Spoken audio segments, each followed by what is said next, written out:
on prend juste votre nom, prénom, fonction, s'il vous plaît. Alors, Sandrine Noireau Duchesne, donc médecin. Votre nom de famille, comment vous l'écrivez?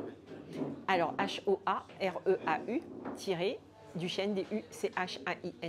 Vous pouvez me parler un peu là de, donc c'est la journée mondiale de la respiration. Justement, les bienfaits, là on parlait de respiration en conscience, cohérence cardiaque.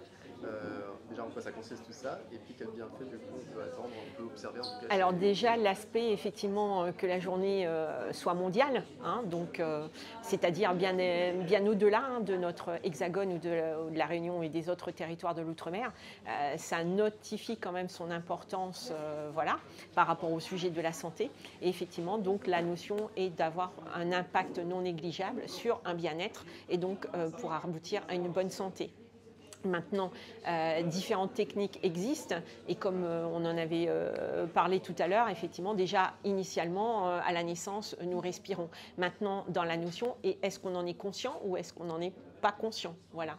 Et là, c'est vraiment travailler sur des outils, enfin, utiliser des outils qui nous permettent en fait de pouvoir vivre cette respiration tout en conscience et pouvoir ainsi améliorer son état de santé, mais état de santé physiologique, puisqu'il y a un lien effectivement avec la physiologie et plus particulièrement avec la physiologie cellulaire, puisque nous avons parlé tout à l'heure des notions d'état de stress, voilà, donc avec un certain traumatisme qui peuvent aboutir effectivement avec une désorganisation. On a parlé d'homéostasie et là c'est vraiment pouvoir rééquilibrer ce déséquilibre qui existe lors d'une maladie ou d'une pathologie chronique ou d'un stress chronique et arriver à cette homéostasie qui est un état parfait de bien-être en état basal.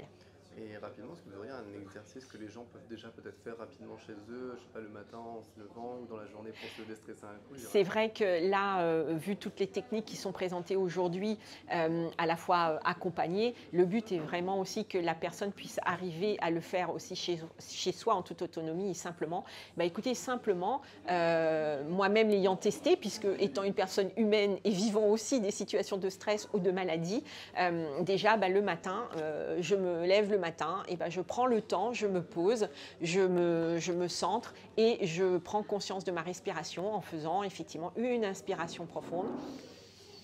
Je garde 3 secondes, je lâche tout, je reviens, 3 secondes, je lâche tout, et ça 3 fois. Et après, je pars. Et vraiment une toute dernière question, après je vous libère.